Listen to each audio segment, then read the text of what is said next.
Hey folks, welcome back to Modern Day Money. I'm Carlo, and in this video we're going to talk about why you should quit your job to make more money. Wait, what? The first thing you need to know about quitting your job is that you should only do it after you hit the like button to help out with the YouTube algorithm. Okay, but seriously now. Every year your boss calls you into their office to go over your annual performance review. You felt like you've done pretty well at your job. You don't make any mistakes, you come in on time, you help out with others, you're a team player all around, and you get a 5% raise with some modest year-end bonus. Well done. Does that sound familiar to you? If that is the only experience you have with increasing your income, it's time for you to quit. Now, I don't mean go out and quit the next day with no plan. Let's not be silly. In order to truly make more money, you need to look externally. Even if you were to be promoted and work your way up the corporate ladder, chances are you will still make less money than your counterparts at other companies. The fact of the matter is very simple. Unless their hand is forced, your company will pay you the minimum amount required to keep you around. You should always be checking on what the average salary is for your position in your area.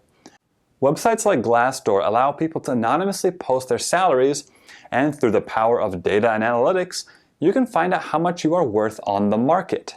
Companies know that finding a new job and going through the interview process is a huge pain in the ass, and that with incremental raises each year, most people won't bother going through with it. As long as the work environment is comfortable and they aren't being overly taxed with their work, why would they want to leave? According to this study, linked down below and up here, employers are predicting a 2.6% salary budget increase for 2021, meaning if you are fortunate enough to be in an industry that wasn't directly impacted by COVID, you can expect a 2 to 3% increase in your salary. If we account for inflation, that's pretty much nothing. Well, how much more can I get paid? And will it really affect my life that much? You may be asking. Here are some personal anecdotes and some data that shows that I am not an isolated incident. Again, links to all the data down below. This study found that when people change jobs, the average pay increase is around 14.8%. That's almost 5 years worth of 3% merit increases all in one go. Early in your career, these numbers can be much larger, as I'm going to show you with my own personal experience. I worked as an engineer at a company for 3 years, and in that period I received a 5% raise, then a 0% raise due to company-wide raise freezes, and then a 2% raise. Averaged out over those 3 years, that's only a 2.7% annual increase. That barely covers inflation. There was little growth opportunity, so I decided that it was time to expand my options. Mind you, this was my first career job, so I wasn't incredibly experienced and I was still pretty young. After several months of searching for a new job, I finally got an offer for an Engineer 2 position. My salary at this company was 47% higher.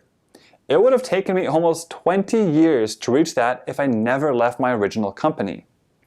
Now, for those of you that may be thinking, well, if your starting salary was low, then any amount can be a large percentage increase.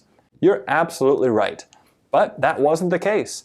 I started off making $60,000 a year and increased to $95,000 with that new job. My wife went through a similar career progression. Starting at $30,000 a year out of college, she worked at a company that gave promotions often, but not annual raises. After 18 months, she interviewed with another company and received an offer for $40,000. She was prepared to quit her job and take the new one, though fortunately her employer valued her and matched her offer, effectively giving her a $10,000 raise. That's a 33% increase in pay, which would have taken her years to achieve if she had not gotten that job offer.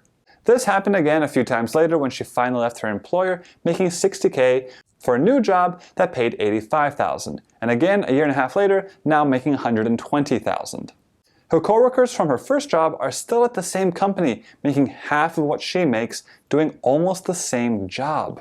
All it took to make more money was to quit her current job for a better paying one. Is there any reason why you shouldn't do this? Absolutely there is. Firstly, you don't want to jump around too much strictly looking for more money. If you do it more than 3 times in 3 years, recruiters and HR will notice that on your resume and be hesitant to hire someone that has a pattern of leaving only after 1 year. In fact, This study, again linked down below, states that a job hopper would be someone that changes jobs 5 to 6 times in 10 years. That's an average of changing jobs every 2 years. Personally, I think that's a reasonable limit to adhere to. Employers want to hire employees that will stick around for years, as it often takes months just to get someone up to speed in their position, especially if it is a more senior one. Another reason you may not want to do this is because of the non-monetary benefits your company provides.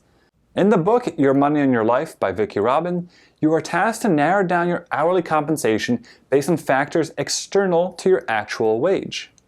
This includes things like commute time, cost of commuting, cost of clothing, time it takes to get ready, unpaid overtime, traveling, PTO, company holidays, health benefits, etc. All of this can be taken into account and boiled down to an hourly rate. Sometimes a company may be offering you $10,000 more per year, but it would require you to commute further, costing you both time and wear and tear on your car. Perhaps it requires more traveling, and now you're spending time doing job-related activities that are outside the normal 9 to 5 time frame. These are all things to consider when looking for a new job, as your bank account may increase, but you have less time to yourself, and perhaps your mental and physical health bears the brunt of it. Now, if you choose to pursue this route of looking for a new job, you must be ready and willing to take the new job when you present your boss your offer, and if they are unable or unwilling to match it. Most of the time though, it may not be worth it to stay on board even if they are able to match it, because they will know that you are willing to jump ship. This will be a case-by-case decision depending on the company and how you perceive your value to it. Now, how does this affect financial independence and retiring early, aka FIRE? Ultimately, our goal here is to accelerate our path to financial independence. And unless you have a side hustle that is earning you income in your free time, it is almost always worth it to take a new job with a higher salary, especially at a younger age. Every % increase in income can be compounded in your retirement accounts, bringing you closer and closer to the magical retirement number. You can pretty easily create a spreadsheet in Excel that will model your path to FIRE using compound interest and monthly and annual contributions. For the sake of simplicity, I did annual contributions compounded annually. Also, this is modeling a single account and doesn't take into account various tax implications. This is simply just to look at how increasing your income directly impacts FIRE. Let's say you calculated that you need $1 million to retire. In scenario 1, where you start off earning $50,000 a year and only ever receive 3% merit increases throughout your career, which isn't entirely realistic for many, but let's go with it for the sake of argument, it would take 26 years of working to achieve that goal. In scenario 2, where you start with the same $50,000 salary, but you change jobs in years 5, 10, and 15, which is perfectly reasonable in my opinion, if not fairly conservative these days compared to some of the other examples, you reach that goal of $1 million by year 19. That's 7 years sooner, almost 25% of your life sooner. So as long as you don't fall prey to lifestyle inflation, which I've covered here, and you are able to save the majority of the increase in your income, you will achieve your financial freedom much, much sooner. Even if you weren't necessarily thinking about FIRE, you would still have much more disposable income at an earlier age, giving you more freedom to travel while young and indulge in various luxuries. In summary, whenever you feel like you are ready to take the next step in your career, whether it be a whole new job or even just moving up a step in the corporate ladder, look around to see how much a similar job is paying at another company. Use that as leverage to ask for a bigger raise when the opportunity arises. And if your current employer isn't willing to compensate you, dust off the resume and start interviewing. Those few weeks or months will pay off big time in the long run.